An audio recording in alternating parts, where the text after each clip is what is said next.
down the field. Happy tossing dimes, cup $1 million deal. Fantasy football, better know it's real. Tune into the podcast, tell us how you feel. We be going live, best believe we talk. What's up, everybody? Welcome back for another episode of the Fantasy Football from Up North podcast. This is going to be your Week 7 Waiver Wire show, and joining me as always is the one and the only Riley. What's up, buddy?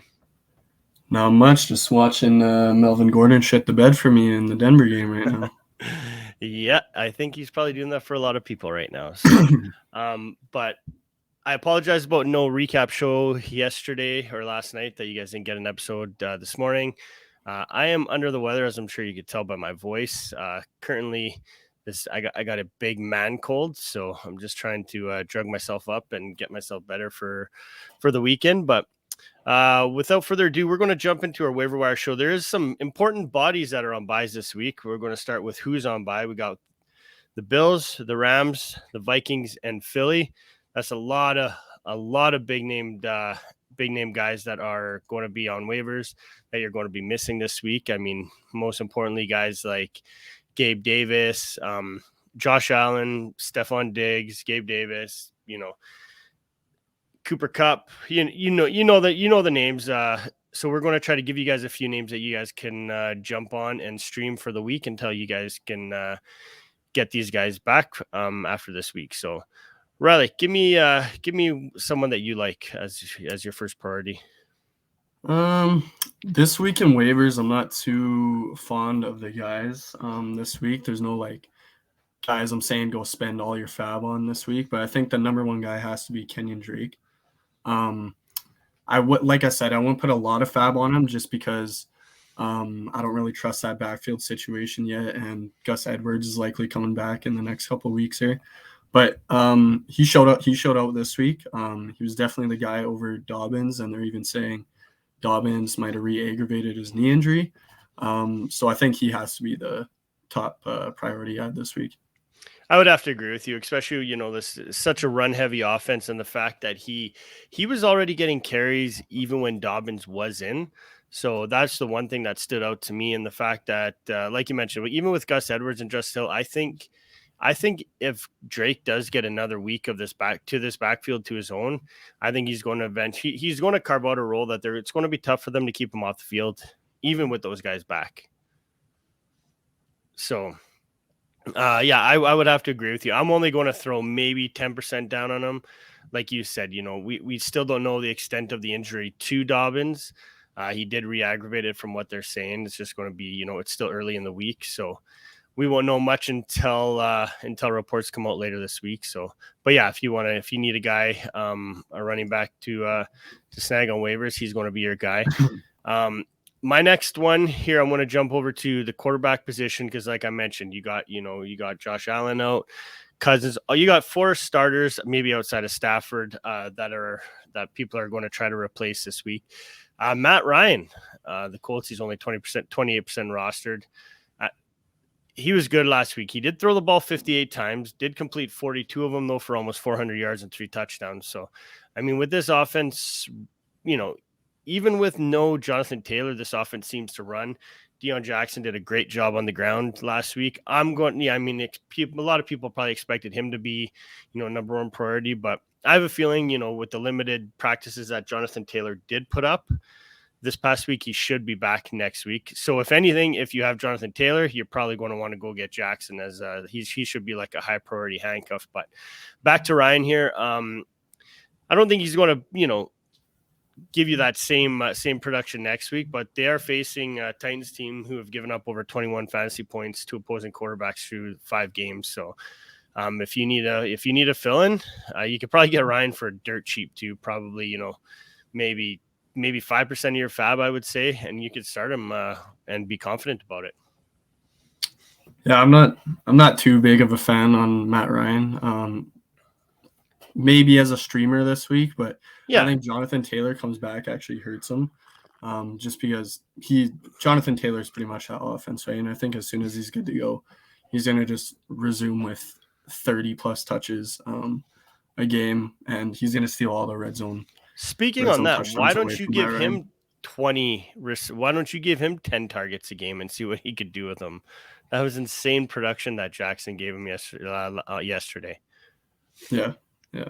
So give me another guy who you like. Let's talk about the newly Arizona Cardinal wide receiver, Robbie Anderson. Just got traded to Arizona today, pretty quick after that whole fight he had yesterday with his coach or whatever. Because he's a bitch. I think, I don't know. I want to hear more how that went down. He's a bitch. I don't know. He seemed pretty humble in the post-game conference when I watched it. But Robbie Anderson, he's always been relevant when he's been given the opportunity.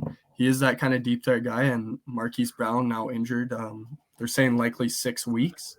I think he can fill that role. I know D-Hop's coming back this week, but I think Robbie Anderson, opposite from him, having that deep threat ability, I think he's going to thrive in this offense. So I think he's definitely worth a little stash on your bench this week. Yeah, and no, I'm going to go with the other guy, Rondale Moore, who's, not even 50% rostered in leagues. 23 targets in 3 games. I mean, you don't really count the first game that he was come back because he was on a limited snap count. But, I mean, week 6 finished with almost 50 yards, saw another 10 targets. So the fact that even with D-Hop coming back, the fact that Marquise Brown is out, I think it benefits Moore quite a bit because I don't think he's going to lose much production from what we've seen of him. And, Saints defense is terrible. They're allowing the 6th most fantasy points to wide receiver. Just got torched by, the Bengals this past week. So for me, Moore is going to be more of a priority than a guy like Robbie Anderson, and should be more efficient week to week. So do you have another guy? Actually, I'm going to throw out there as a wide receiver is Alec Pierce for the Colts.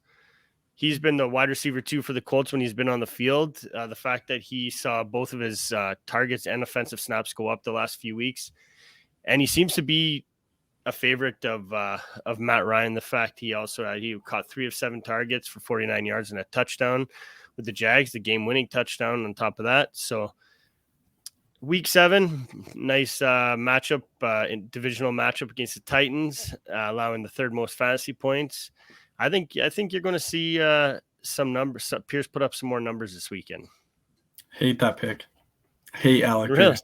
Why? Alec Pierce as a pickup. I just don't have any faith in this Colts offense. I don't like Matt Ryan. I don't like Alec Pierce. Pittman's just a target hog in that offense when they do throw the ball. Yeah. And now they're even saying, reports are coming out saying they're loving Paris Campbell again. So I think there's just, for how weak the quarterback play is, there's too many weapons in that offense. And I think Alec Pierce is too touchdown dependent. He can only run deep. That's his only ability, is to run in a straight line and hope Matt Ryan can throw the ball more than 10 yards. So I don't like him as a pick. I would not put any fab on him this week. Damn, bro, for sure. You're being kind of rude today. Still like this guy. Yeah. No, I like him. I wish I could pick up the numbers for the snap counts and stuff like that from him and Paris Campbell from yesterday. I did have him. I was looking at him and meant to write him down, but that's okay. Give me another guy. Let's go with Robert Tonyan, tight end. 12 targets in yesterday's game, and that was with a shitty A-Rod performance. So I think A-Rod's starting to trust him again, rehabbing from that injury last year. I think he's going to see a steady target share in this offense, especially with no established wide receiver one in the offense. I think Robert Tonyan can be that consistent tight end one. Yeah, I think they have no choice but to rely on Robert Tonyan after seeing what we've seen of the rest of these guys. There's nobody for Rodgers to throw the ball to.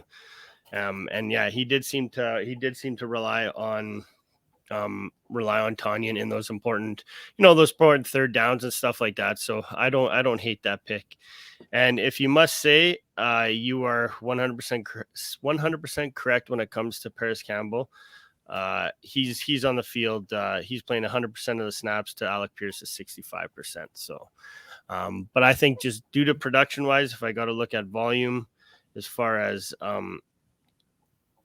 targets go, I think he leads these two in targets. I'm going to look real quick here. Yeah, I just can't see him I just can't see anyone being able to start him week to week. Yeah, So I wouldn't pick he's him up. just I think he's too. If it was like a best ball or something like that, definitely worth that. But in a normal league, I don't see you starting him.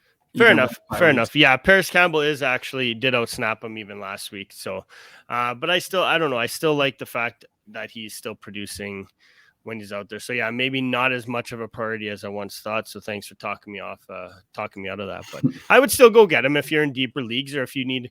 I think he's a very fine, serviceable wide receiver, like 4 maybe / flex play. And if Paris Campbell's out there, go get him because he had 11 targets. I mean, his target share went from the last 3 games went from 4-3 to 11. So, I mean, that's a ton of targets for him. So. One tight end that I'll talk about, if you want to talk about him, is Daniel Bellinger is who I really like this week for the simple fact that back-to-back weeks he's gotten touchdowns. He's been very, very reliable for Daniel Jones in this offense. And I don't know, not much more to say when it comes to this receiving core. You got guys like Wan'Dale Robinson that are finally stepping up, which is another guy you can maybe, take a look at on waivers. You should be able to get him for nothing just to see where he lands in this receiving core once things settle out. But Bellinger is going to be a guy. Another guy I'll talk about real quick, Hunter Henry. He looks like he's Bailey Zappi's favorite target in the red zone. 4 or 7 targets last week for over 60 yards and a touchdown. That's back-to-back weeks for him too. And like we said, the tight end position has been trash all year. When you can find guys that are being productive on a week-to-week basis, those are the guys you kind of want to add. Yeah, I agree with all those guys. If anything, I'm probably prioritizing Bellinger. Believe it or not, I never thought I'd be picking up a New York Giants tight end, but Bellinger's looked good. He's been consistent in that offense, and I think that offense is starting to find some chemistry with each other, and I think they're even drawing up trick plays with Bellinger. So yeah, I think he's going to continue to receive definitely a good target share in that offense. Another guy I want to talked about him last week, still only 50% owned, Michael Gallup. Yeah, Dak Prescott likely coming back next week. That's what we're hearing. Michael Gallup, even with Cooper Rush throwing the ball, he's still getting those targets. He had 7 targets yesterday. He only had 2 catches off those, but he's still demanding that target share in that offense. And I think with Dak Prescott, that's going to bump up even more.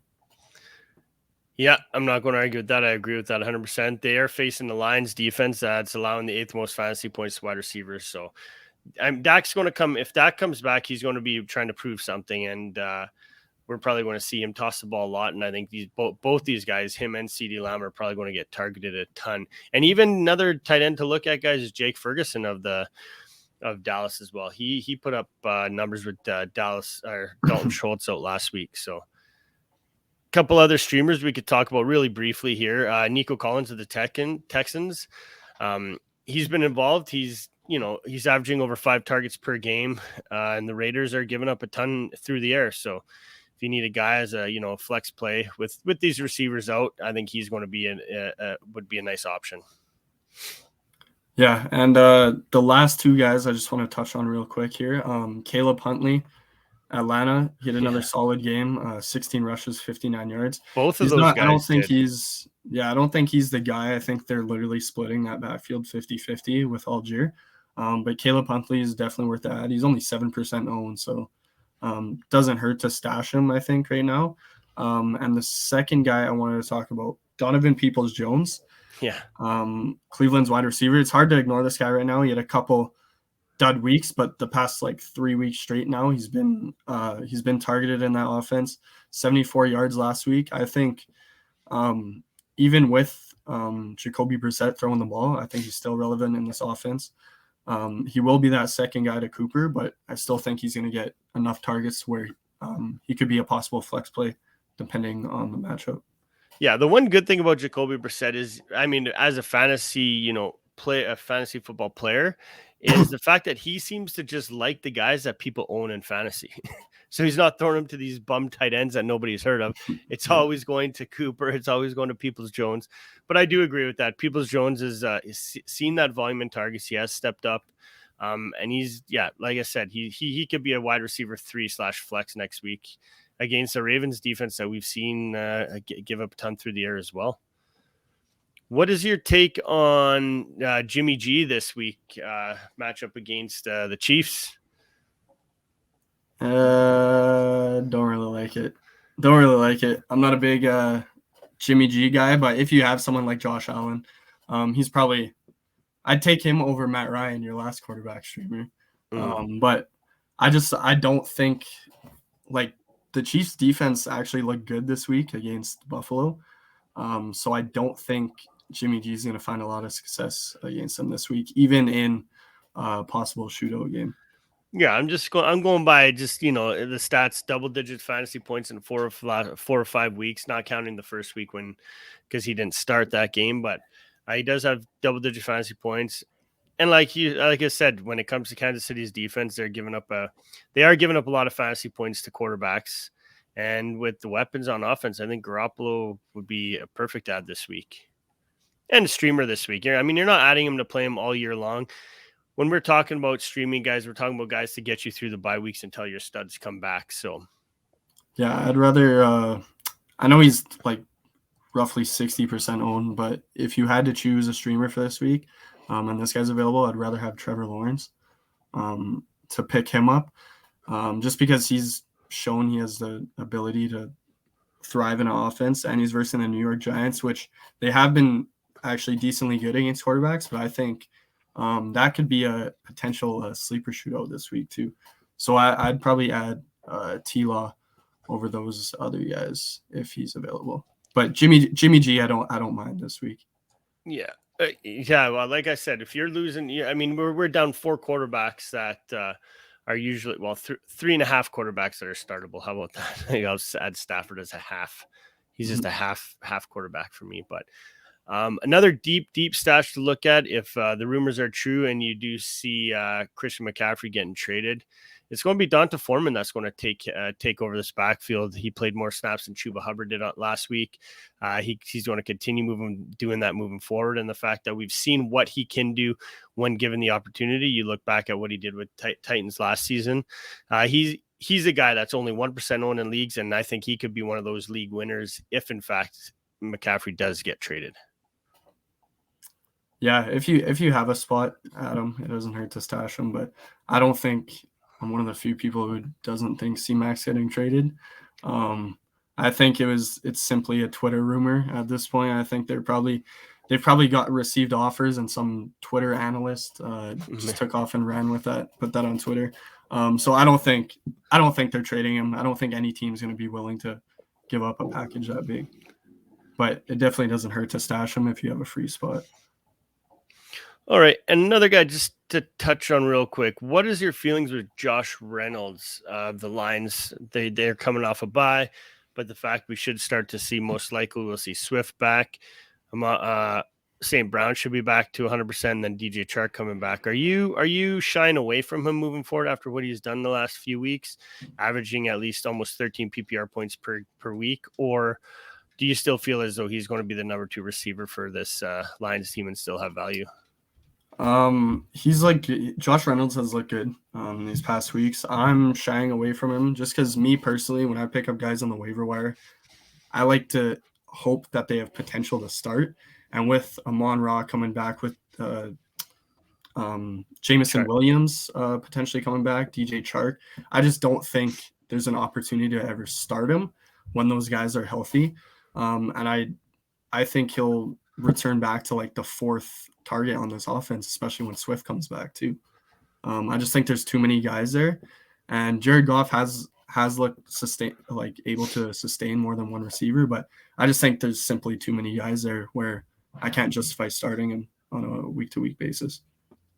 Okay, and one guy I forgot about, I did kind of mention him when we were talking about tight end position, but Wan'Dale Robinson of the Giants, we just see him his first game he played in his first game since week 1, since being injured, came back. to basically a receiving core that is literally a bunch of nobodies. I mean, Darius Slayton, you got him. I think he has a real good shot at taking over this receiving core as the number one option for Daniel Jones. And I do think that, his versatility and everything like that, I do think he's going to be an option to add and potentially start week to week if the Giants keep rolling the way they are. Yeah, I think he's more of like a gadget slot guy. I think he's simply like too small to be a number one wide receiver. He's but got hands. He's got hands. I think in these next few weeks, while the Giants receivers are banked up, I think you can definitely possibly even start him as a flex play in these next couple of weeks. But I don't think that's going to be sustainable season long. But I definitely add him if you're in some injury trouble like I am in these next couple of weeks. All right. Well, touching on tonight's game that we're actually watching right now, another tight end, Greg Dulcich. We're seeing him for the first time. Caught a nice bomb of a touchdown from Russ Wilson today. 2 catches on 3 targets for 44 yards and a touchdown. This is a guy that they drafted very high last year.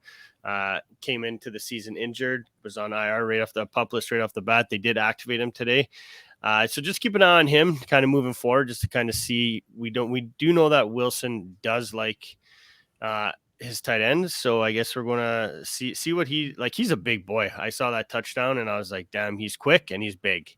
Yeah, he was actually targeted again right in the end zone, but Wilson blew it and overthrew him. Of course he did. Of course he did. Yeah, I think he's definitely worth an ad. I didn't like him.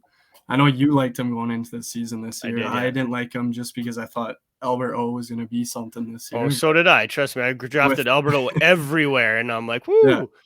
But with that not happening and Dulcich catching a touchdown his first game, I think Wilson's could possibly rely on him a little bit. So I think he's definitely worth ad. Awesome. You got anybody else to touch on? Pretty much touched on a lot of guys this week for a waiver wire show that you didn't really like anybody on, but whatever. Yeah, I know. I don't. I still stand by that. I don't really I'm not too high on any of these guys we mentioned, but if you absolutely need to go out and pick someone up, those are the guys I'd probably go for. But I wouldn't be dropping a crazy amount of fab on any of these guys. Perfect. This week. All right, awesome. Well, thanks again as always, Riley, and we'll be back for our Vote Slouch and Sneaky episode, and then next week we may or may not be putting out episodes. I may not be. I'm trying to convince Riley to take the reins for next week. I will be on. Can't really say it right now, but yeah, we'll just leave it at that. You'll find out soon enough.